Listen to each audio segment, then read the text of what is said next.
Agora, esta noite, quero que você abra comigo no 4º capítulo do Evangelho de João, uma história maravilhosa na vida de Jesus Cristo. E apenas um versículo da Escritura, um versículo bem breve. Ele diz: "E era-lhe necessário passar por Samaria." Jesus estava ensinando. Os escribas e fariseus estavam ouvindo. Disseram-lhe que João Batista havia acabado de ser preso, e ele ensinava como quem tem autoridade. As pessoas vinham ouvi-lo, e ele ensinava com grande simplicidade, de modo que o povo comum o ouvia com alegria. Agora, ele precisa voltar para a Galileia. Ele está no sul, na Judeia, e vai para a Galileia.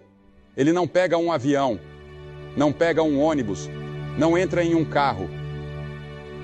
Ele caminha. E embora não fosse uma distância muito longa pelos padrões de hoje, naqueles dias era um longo percurso de Judeia até a Galileia. Ele estava indo para Caná. Mas o texto diz que era-lhe necessário passar por Samaria. Por quê? Porque os samaritanos e os judeus não se davam bem. Eles não gostavam uns dos outros. Se evitavam. Os samaritanos haviam se casado com outros povos, não eram de sangue puro. Então, os judeus sempre viajavam pelo lado leste ou pelo lado oeste do Rio Jordão para evitar passar por Samaria. Mas Jesus, o texto diz, era-lhe necessário passar por Samaria. Por quê? Porque Jesus tinha um compromisso lá que precisava cumprir. Esse compromisso havia sido marcado séculos antes, nos conselhos de Deus, que era-lhe necessário passar por Samaria. Você sabe, grande parte das terras bíblicas é deserto. A água é extremamente importante, os poços são importantes. E em Samaria, ao pé de 2 montanhas, estava o poço de Jacó, que ele mesmo cavou. Mas não há apenas a água que bebemos para suprir nossas necessidades físicas. Existe também a água espiritual. Jesus disse: "Eu sou a água da vida." Jeremias disse: "Porque 2 males cometeu o meu povo. A mim me deixaram o manancial de águas vivas e cavaram para si cisternas rotas que não retêm as águas." Em vários lugares, a Bíblia se refere a pessoas que não têm água espiritual. Isaías diz: "Sereis como um jardim sem água." No 1º capítulo de Zacarias, fala-se dos prisioneiros da cova, onde não há água. 2 Pedro 2,17 declara: "Estes são fontes sem água." A Escritura também diz em Isaías: "Mas os ímpios são como o mar agitado, que não se pode aquietar, e cujas águas lançam de si lama e lodo. Não há paz para os ímpios, diz o meu Deus."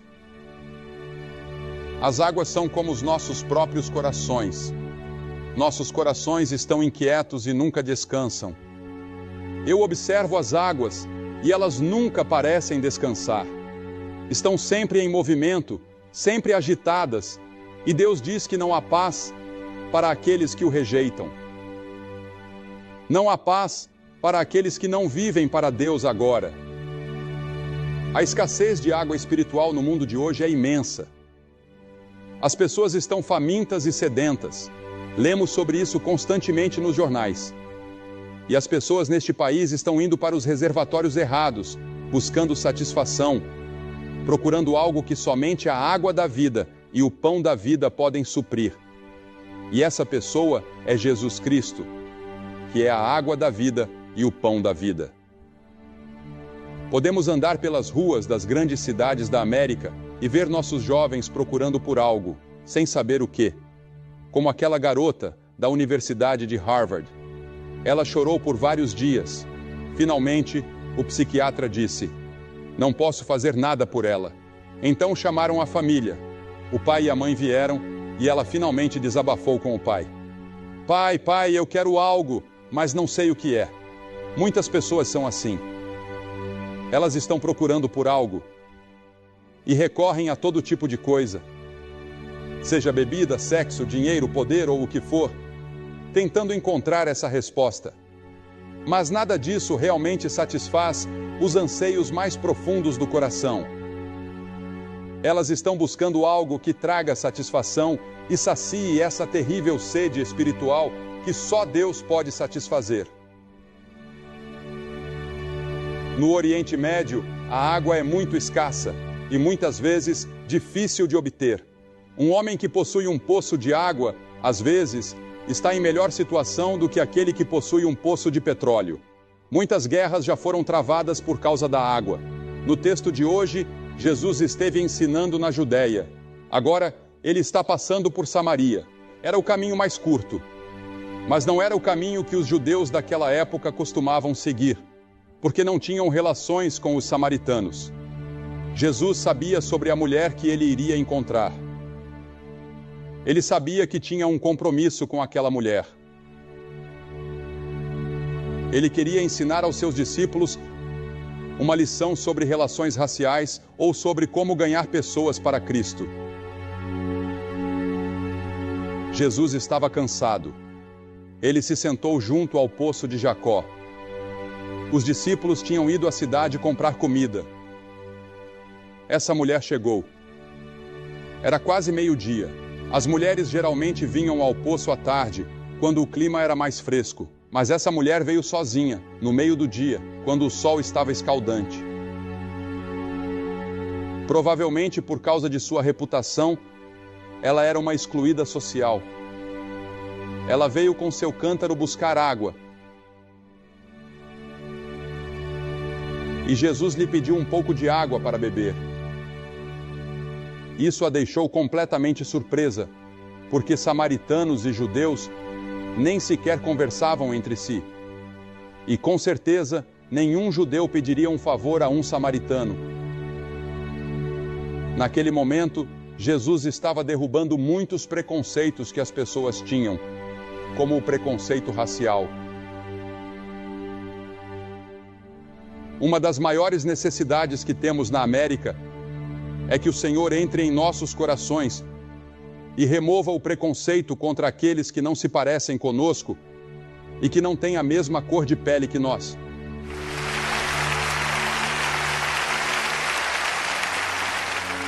Isso exige oração constante e sincera, clamando: ó Deus, tira isso do meu coração. Havia também o preconceito nacional, pois judeus e samaritanos não tinham nenhuma relação entre si. Hoje, temos uma crise de nacionalismo em muitas partes do mundo. Está crescendo. Essa é a razão pela qual muitas pessoas estão preocupadas com a situação global, porque existem muitas áreas perigosas no mundo. Sempre fui grato pelo trabalho de pessoas como James Baker, que ajudaram a promover a paz no mundo. Mas Jesus viu aquela mulher sentada junto ao poço de Jacó e disse: você poderia me dar um pouco de água?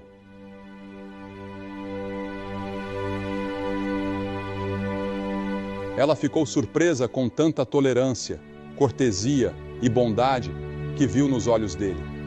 Então respondeu: como é que você, sendo judeu, pede água para mim, que sou uma mulher samaritana? Pois os judeus não têm relações com os samaritanos. Jesus não queria impor a religião a ela. Ele começou a conversa por outro assunto completamente diferente. Foi cuidadoso, foi diplomático, pediu um favor, colocou-se em uma posição de dependência diante daquela mulher. Então, Jesus disse: se você soubesse o dom de Deus e quem é o que lhe pede, dá-me de beber, você lhe pediria, e ele lhe daria a água viva. Deus oferece a todos nós um presente nesta noite. É algo pelo qual você não pode trabalhar. É algo que você não pode comprar. É algo que você não pode ganhar. É um presente. É gratuito. É água espiritual. É o perdão de todos os seus pecados por causa da cruz e da ressurreição. O profeta Isaías disse no capítulo 55: ó vós, todos os que tendes sede, vinde às águas. E vós, que não tendes dinheiro, vinde, comprai e comei. Sim, vinde, Comprai vinho e leite sem dinheiro e sem preço. Por que gastais o dinheiro naquilo que não é pão? Perguntou o profeta. E o vosso trabalho naquilo que não satisfaz? Aquilo pelo qual vocês se esforçam tanto, aquilo que vocês tanto desejam e buscam para desfrutar, não satisfaz. Então a mulher respondeu: Senhor, você não tem com o que tirar a água, e o poço é fundo. De onde, pois, tirará essa água viva de que fala? Veja, ela confundiu o tipo de água de que ele estava falando. Jesus falava de água viva, eterna, mas ela voltou sua atenção para a água do poço.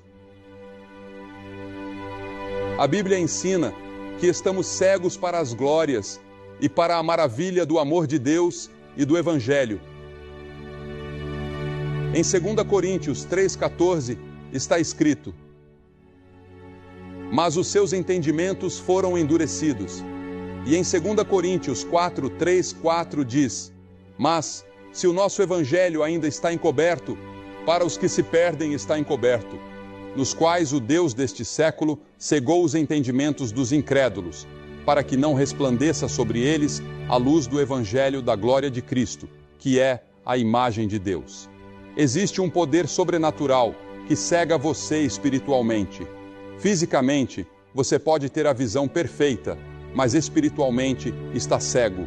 Você foi cegado por uma força espiritual externa chamada o diabo. 1 Coríntios 2 diz: mas o homem natural, ou seja, você, não compreende as coisas do Espírito de Deus porque lhe parecem loucura, e não pode entendê-las porque elas se discernem espiritualmente. Jesus disse: quem beber desta água tornará a ter sede, mas aquele que beber da água que eu lhe der nunca terá sede. Pelo contrário, a água que eu lhe der se tornará nele uma fonte a jorrar para a vida eterna.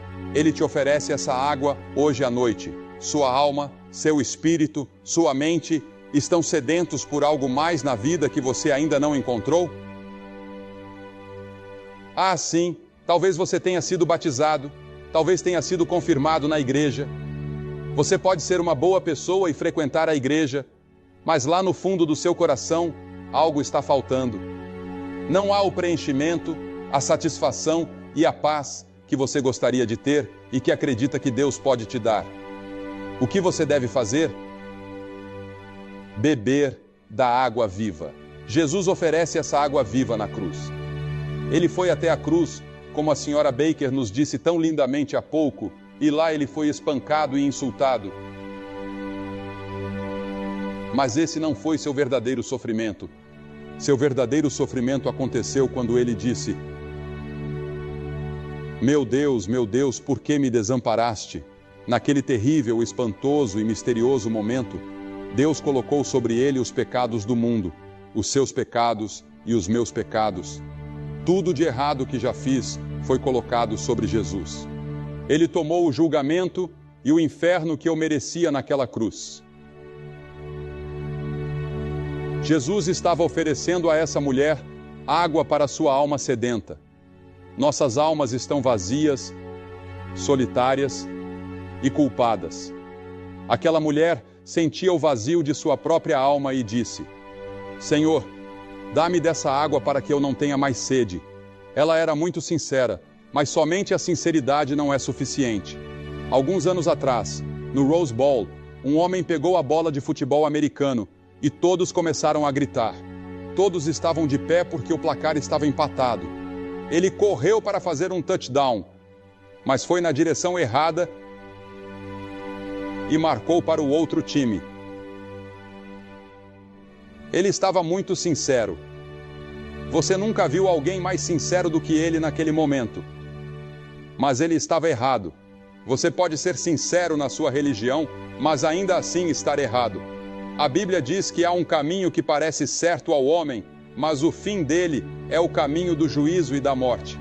Talvez você esteja no caminho errado. Deus está te pedindo nesta noite para se voltar para a cruz pela fé, arrepender-se dos seus pecados e recebê-lo como Senhor e Mestre. E tenha certeza disso. Há centenas de pessoas aqui hoje à noite que têm religião, mas não têm certeza sobre seu relacionamento com Cristo. E você gostaria de ter essa certeza antes de sair daqui. Gostaria de saber que se morresse esta noite, iria para o céu. Mas você não tem certeza. Não sente aquela paz e alegria que acredita estar em algum lugar, mas que ainda não encontrou. Venha e beba dessa água viva que é Cristo nesta noite. Agora, o reino de Deus não é algo fácil de se entrar. Jesus disse que é preciso passar por uma porta estreita e andar por um caminho estreito. E talvez você seja mal compreendido, até perseguido e possa sofrer por sua fé. Então, Jesus disse a ela: vai chamar o teu marido. Agora, ele havia tocado em um ponto sensível. Que lugar ele tocou na vida dela? Ele conhecia seus pecados e ele conhece os seus. Que enchente esmagadora de culpa e remorso isso causou nela. Ela se encolheu. Foi como se 1000 holofotes tivessem sido acesos em seu coração e todos os segredos sujos de sua vida saltassem para a luz. Nenhuma pessoa pode se aproximar de Cristo até que haja convicção de que pecou contra Deus e tenha se arrependido. E arrependimento significa mudar de mente, mudar de direção, mudar a maneira de viver. Significa que você está disposto a mudar. Ela tentou disfarçar e disse: eu não tenho marido. As Escrituras dizem: o que encobre o seu pecado não prosperará. Jesus, com suavidade, lembrou-lhe que, tecnicamente, ela estava certa. Ela não tinha marido. Ela já teve 5 maridos. E o homem com quem ela agora estava vivendo não era seu marido. Então, ela disse 2 coisas. Senhor, eu percebo que você é um profeta. E por favor, Senhor, me dê dessa água viva. Eu quero. Eu preciso disso. Eu preciso disso na minha vida. Nesse momento, ela agiu de acordo com a luz que tinha, que não era muita. Você não precisa saber muito quando vem a Cristo. Você não precisa saber o Evangelho inteiro. Não precisa saber a Bíblia. Você simplesmente vem como está. O ladrão na cruz não sabia muita coisa, mas ele se virou para Jesus enquanto estava morrendo e disse: Senhor, lembra-te de mim quando entrares no teu reino. Ele não tinha tempo para se juntar a uma igreja. Não tinha tempo para ser batizado, não tinha tempo para nada. Ele apenas disse: Senhor, lembra-te de mim. E isso foi tudo o que foi necessário, porque Jesus disse: hoje estarás comigo no paraíso. Jesus disse: Deus é espírito, e é necessário que os que o adorem em espírito e em verdade. Você e eu devemos adorar a Deus em espírito e em verdade. O lugar onde você adora a Deus não é o mais importante. O mais importante é como você o adora. Você o adora em oração, na leitura da Bíblia, no dízimo, indo à igreja. Adoramos a Deus e o reverenciamos. E tudo o que fazemos é um ato de adoração. Se você conhece Cristo de todas essas maneiras, você adora a Deus. Jesus fez a maior de todas as revelações a ela, quando ele disse: eu sei que o Messias vem, que é chamado Cristo. Quando ele vier, ele explicará todas as coisas para nós. Jesus disse a ela: eu sou ele. Eu sou o Messias. Que choque foi esse para ela? Descobrir que estava conversando com o Messias, que os samaritanos e os judeus estavam esperando, e que ainda estamos esperando hoje. Nesse momento, ela se converteu. Nesse momento, seu nome foi escrito no livro da vida. Nesse momento, ela garantiu um lugar no reino dos céus. E a partir daquele momento, ela se tornou uma testemunha. Ela provou que havia encontrado Cristo. Deixou seu cântaro de água, foi para a cidade e disse aos homens. Ela não disse isso para as mulheres, porque provavelmente elas não tinham nada a ver com ela.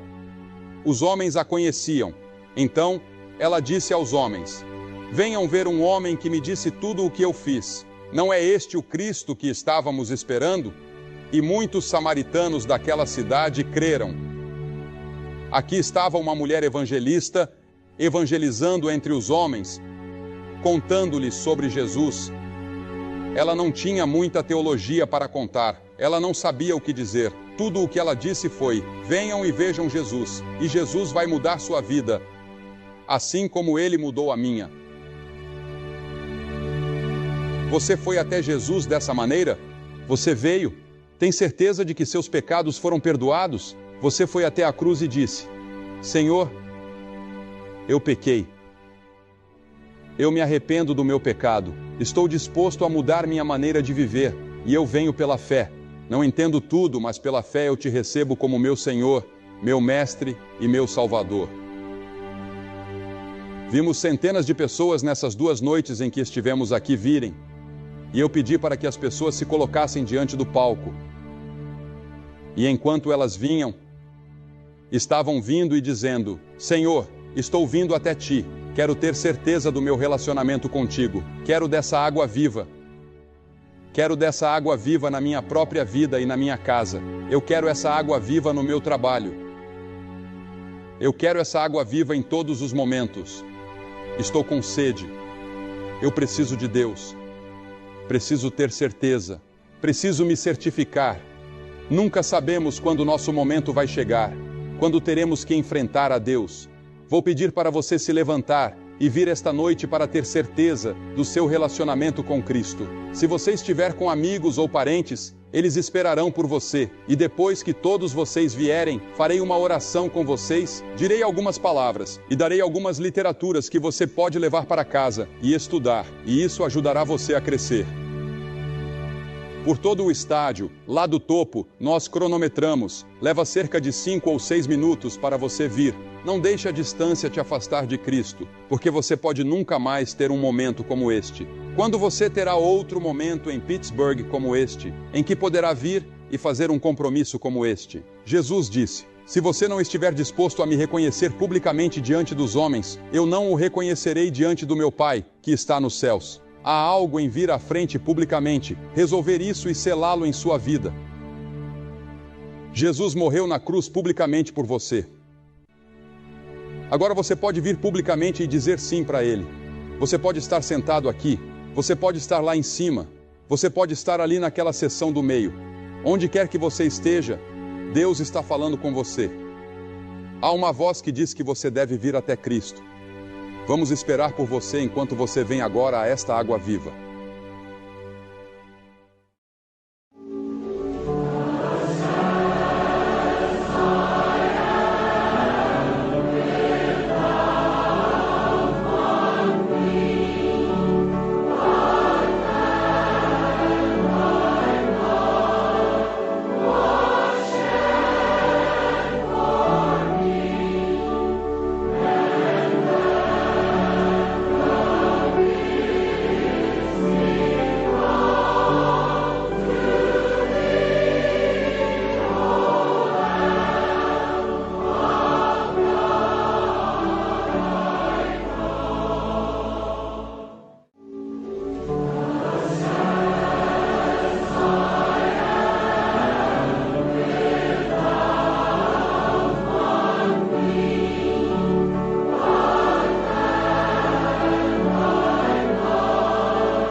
Você que veio essa noite não para ouvir Billy Graham ou para vir até Billy Graham. Você veio até Cristo. E você que tem assistido pode vir e beber dessa água viva e comer desse pão vivo que Jesus prometeu, e isso brotará em você um poço de vida eterna.